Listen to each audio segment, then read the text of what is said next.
जिनके विषय में मैंने कभी नहीं सुना था, जिन्हें देखकर हतप्रभ था, पर सवार लोगों के बीच से होकर आगे बढ़ने लगे।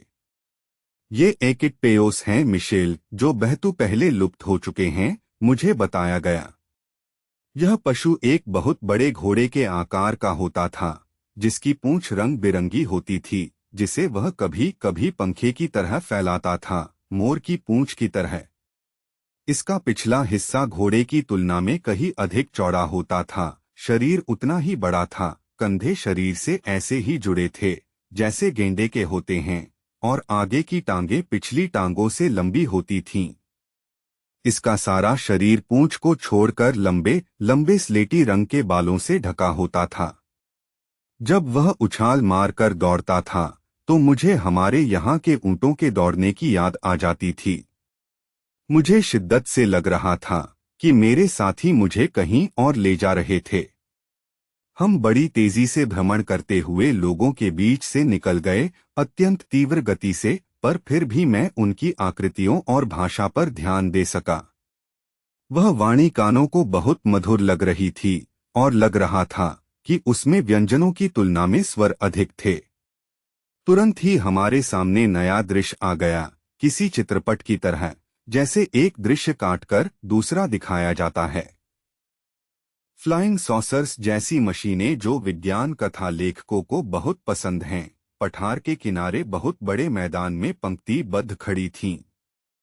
लोग उनसे उतर और चढ़ रहे थे, वे उन्हें एक बहुत बड़ी इमारत तक पहुंचा रही थीं, जो निसंदेह उनका हवाई अड्डा था। उतरते समय फ्लाइंग मशीनें एक सीटी की सी आवाज निकाल रही थीं, जो कानों को अच्छी लग रही थी।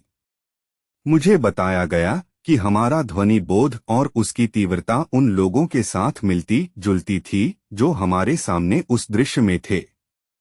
मुझे लगा कि मैं उन लोगों के सहज जीवन को देख रहा था, जो हमसे बहुत उन्नत थे और जो हजारों सालों से मृतक थे। मुझे यह भी याद है कि मैंने अपने पैरों के नीचे के पथ पर भी ध्यान दिया और महसूस किया कि वह एक चट्टान से नहीं, बल्कि बेहद बारीकी से काटे गए कई बड़े पत्थरों को इतनी कुशलता से जोड़कर निर्मित किया गया था कि जोड़ दिख ही नहीं रहे थे। पठार के किनारे से हमें भव्य नगर, सागर तट और उसके आगे सागर का विहंगम दृश्य दिखाई दे रहा था। फिर अकस्मात हम नगर की एक चौड़ी से सड़क पर थे, जिसके दोनों तरफ विभिन्न आकार प्रकार और वास्तुशैली के मकान थे। अधिकतर घरों में सामने टेरेस थे, जिनमें फूल लगे थे, और कभी कभी बहुत सुंदर पक्षी भी दिख जाते थे। कुछ छोटे घर जिनमें टेरेस नहीं थे, बल्कि सुंदर सुंदर बालकनियां थीं, वे भी फूलों से लदी थीं। उनका सम्मिलित प्रभाव किसी बगिया में घूमने जैसा अत्यंत आनंददायक था। सड़क पर लोग या तो चल रहे थे या उड़ रहे थे। सड़क से करीब 20 मीटर ऊपर छोटे से गोल फ्लाइंग प्लेटफॉर्म पर खड़े होकर, जिससे कोई ध्वनि नहीं निकल रही थी,